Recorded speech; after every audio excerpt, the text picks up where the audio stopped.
Good day, this is Dr. Nick from the Future of Leadership, and today I want to fulfill a promise I made to you last time when we spoke about how to get out of your comfort zone.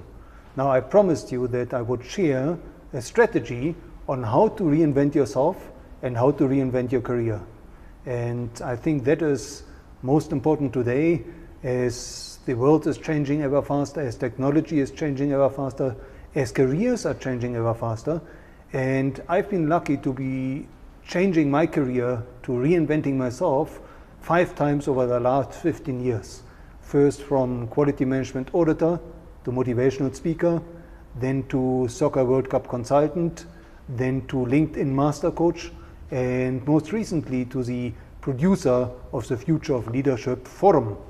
Now every time looking back and analyzing what actually was the catalyst, every time there was one tool, and it was always the same tool that allowed me to totally reinvent myself, to go into a new career, to go into a new industry, to build up a new network, and to build up a new business. And this is really what I want to share today. So I want to touch on the 3 big questions about reinventing yourself. First, how do you know when it's time to reinvent yourself? Second, how can you start reinventing yourself without having to give up your day job and your day income? And third, how can you start earning an income before jumping ship? Now, the tool that I'm referring to is really, okay, before we get to the tool, let me quickly explain, how do you know, question number 1, how do you know it is a time to reinvent yourself?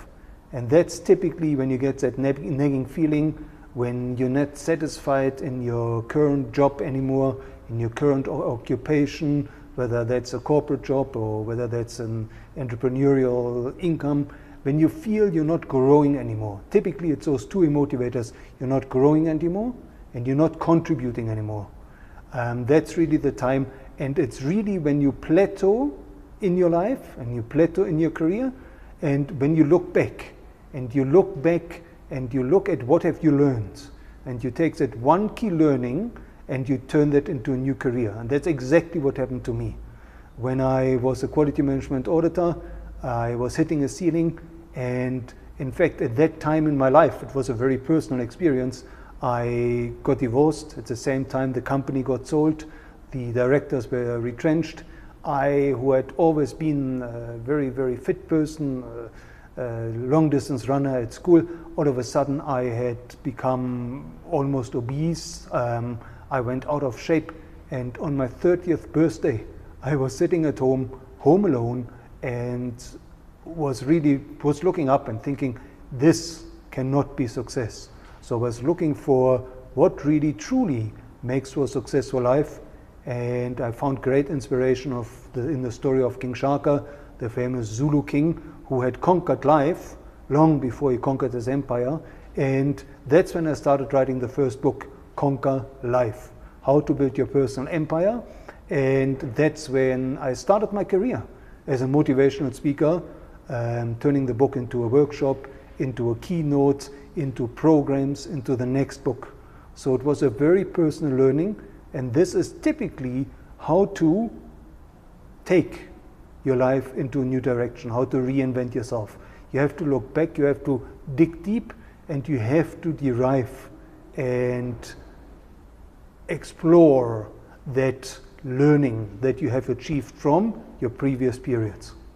The second question, how can you start reinventing yourself without having to give up your day job? And that's something where I now want to share the tool, and that's, you've got to write a book. You have to write a book. And the best way to write your book, because a book is the best business cards, it's the best introduction, it's your best marketing tool, and the best way to write your first book is to actually make it an autobiography, to connect the dots in your life, to connect the dots in your career, and to come up with, let's say, 10 principles, a framework that you can teach to others in order to master what you have mastered so far in your career. Now, when I say an autobiography, that's really your personal story, And it's a very straightforward process, which I'm going to share writing your book in 100 days. I'm going to share in the next video. And all you do, you take your autobiography, you turn it into a philosophy, something you can teach, something you can build upon. And that answers question number 3, which is how can you start earning an income before jumping ship, before leaving your day job. And that's something that I've done a number of times before. And that's simple. When you have written your book, when you get out your book, then people, when you do it right and you follow these strategies, people will call on you to do a keynote address, which you can charge for. And once your keynote address is polished and it's hitting the right buttons, you can charge quite a bit for that. So why a book? Now let me explain how I started my first career, or how I reinvented my career the first time in the last 15 years. And that's really when I wrote the book Conquer Life, the personal empire building strategies from Emperor Shaka. And I dedicated it to Nelson Mandela, because he was the greatest liberation fighter of modern times. And I saw a clear parallel between Nelson Mandela and Emperor Shaka. So I dropped it off at the Nelson Mandela Foundation, and shortly thereafter the PA was reading it, and they called me in, to do a keynote speech to the staff of the Nelson Mandela Foundation.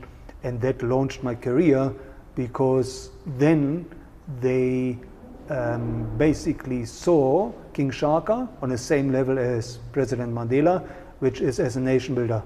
And they asked me to do programs around nation building strategies from King Shaka, which then later turned into nation building strategies that I did for the World Cup 2010 in South Africa. And again, with the World Cup, that was a book. When I saw what happened in Germany, how the World Cup, Soccer World Cup, united the German people, I had a feeling it could do very much the same for South Africa. And I wrote a book on how Germany won the World Cup of nation branding. I happened to be at a press conference with the South African president, then President Thabo Mbeki. I gave him the book. He then called on me to volunteer my work for 4 years to help South Africa brand the country as a destination, and also to achieve nation building and social cohesion. So again, every time it was a book that launched my new career. So what you have to do, and I'm going to share the entire template with you next time, but for now you have to think why you're writing your book. That would be chapter number 1. Chapter number 2 would be who are you writing your book for? All right, so in my case, the 2010 book was for the South African Steering Committee. Then you have to look at those 10 principles, and you have to construct your framework. You have to look at the myth that you can bust. For example, in my case, nation branding was for a long time thought to be an equation of advertising, marketing, and when I looked at exactly what Germany had to do, it had a lot more to do with PR and storytelling and a change management program basically for the nation. And then you have to, for each principle, come up with a significant statement. For example, in my case, for Conquer Life, the significant statement was that before you do anything, the first thing you have to do, you have to acquire what King Shaka called Isibindi, courage. You have to acquire the courage to innovate, to reinvent yourself. Then you have to put it out to your audience. That could be LinkedIn, it could be Quora.com. There's a number of really great social media tools out there where you can canvas and survey your audience, because you want to know what questions do they have about that your significant statement. And typically, in my case, courage, always what comes up is, why do I need to acquire courage first? How can I overcome the self-doubt that's holding me back? And thirdly, how can I deal with negative feedback and criticism? And then all you have to do for your book, you just have to assemble a number of case studies, stories from your own life, your own experience, and that way you can construct your book in 100 days and launch your new career. Now in the next video, I'm going to go deeper into how to exactly go about writing your book in 100 days and how to make it an Amazon bestseller and then how to build a career on that. So please take time to think about what is it you've learned from your last station in life. What is the golden thread running through your life and running through your career? What Steve Jobs called connecting the dots. And how can you turn your greatest learning, and this learning has to be something personal that you figured out for yourself, like Conquer Life, I figured out for myself because I needed that at the time in my life. You have to figure out what is it that you need to learn in your own life, and when you do that, when you're passionate about that, how can you teach it to others? So I'll see you in the next video, and then we'll talk about how to build, construct, and author your book in 100 days.